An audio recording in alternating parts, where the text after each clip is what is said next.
நாம் எல்லா சூழ்நிலையிலும் ஒரே மாதிரியான சமமான மனநிலையில் இருக்கணும்.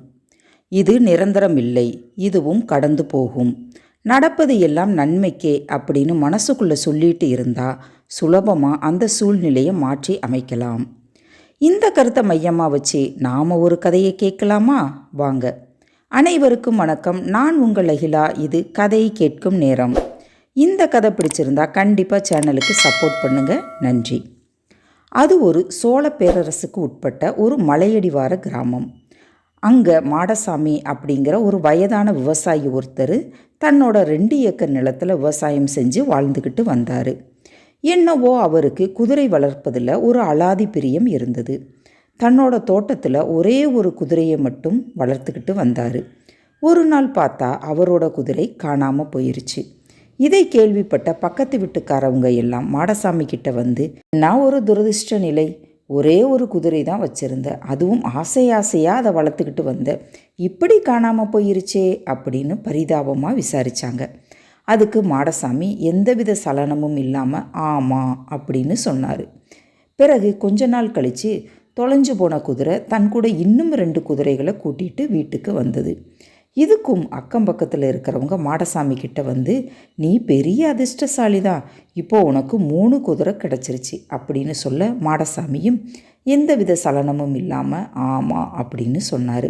இன்னும் கொஞ்ச நாள் கழித்து மாடசாமியோட மகன் குதிரையை வேகமாக ஓட்டிக்கிட்டு போனதால் கீழே விழுந்து ஒரு கால் அடிபட்டு நொண்டி நொண்டி நடந்துக்கிட்டு வந்தான். இதை பார்த்த அக்கம் பக்கத்து மக்கள் எல்லாருமே, என்னப்பா உனக்கு மட்டும் இப்படி நடக்குதே, ஒரு நல்லது நடந்தா இப்படி ஒரு கெட்டது நடக்குதே, உன் பையன் எழுந்து நடமாட இன்னும் எத்தனை நாள் தான் ஆகுமோ தெரியலை அப்படின்னு சொன்னாங்க. அதுக்கும் மாடசாமி ஆமாம் அப்படிங்கிற ஒற்றை பதிலை மட்டும் சொல்லிட்டு கிளம்பிட்டார். அடுத்து அந்த நாட்டில் போர் ஆரம்பிச்சிருச்சு.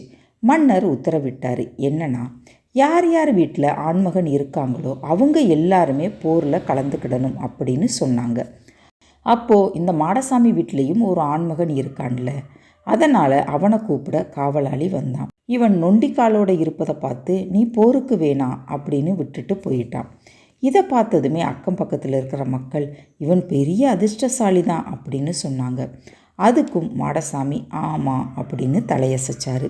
இதை பார்த்துக்கிட்டே இருந்த மகன் தன்னோட அப்பா கிட்ட கேட்டான், குதிரை காணாமல் போனதுக்கு ஆமாம்னு சொன்னீங்க, பிறகு 2 குதிரையோடு சேர்ந்து 3 குதிரையாக வந்த போதும் ஆமாம்னு சொன்னீங்க, எனக்கு காலில் அடிபட்ட போதும் ஆமாம்னு சொன்னீங்க, இப்போ போருக்கு என்ன வேணாம்னு சொன்ன போதும் ஆமாம்னு சொல்கிறீங்க, இதை எப்படி புரிஞ்சுக்கிறது அப்படின்னு கேட்டான்.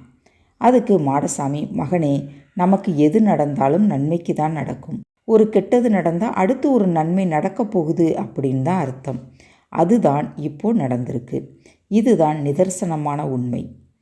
இந்த கதையிலிருந்து நாம் தெரிஞ்சுக்க வேண்டியது என்னன்னா, நமக்கு எது நடந்தாலும் உள்ள சமநிலையில் இருந்து நடப்பது எல்லாம் நன்மைக்கே, இதுவும் கடந்து போகும் அப்படின்னு நினச்சிக்கிட்டு இருந்தோம்னா மன அழுத்தம் இருக்காது, வாழ்க்கையும் சுலபமாகிவிடும்.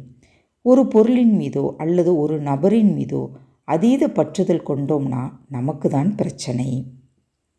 இனி ஒரு நல்ல கதையோடு அடுத்த வீடியோவில் சந்திப்போம். நன்றி, வணக்கம்.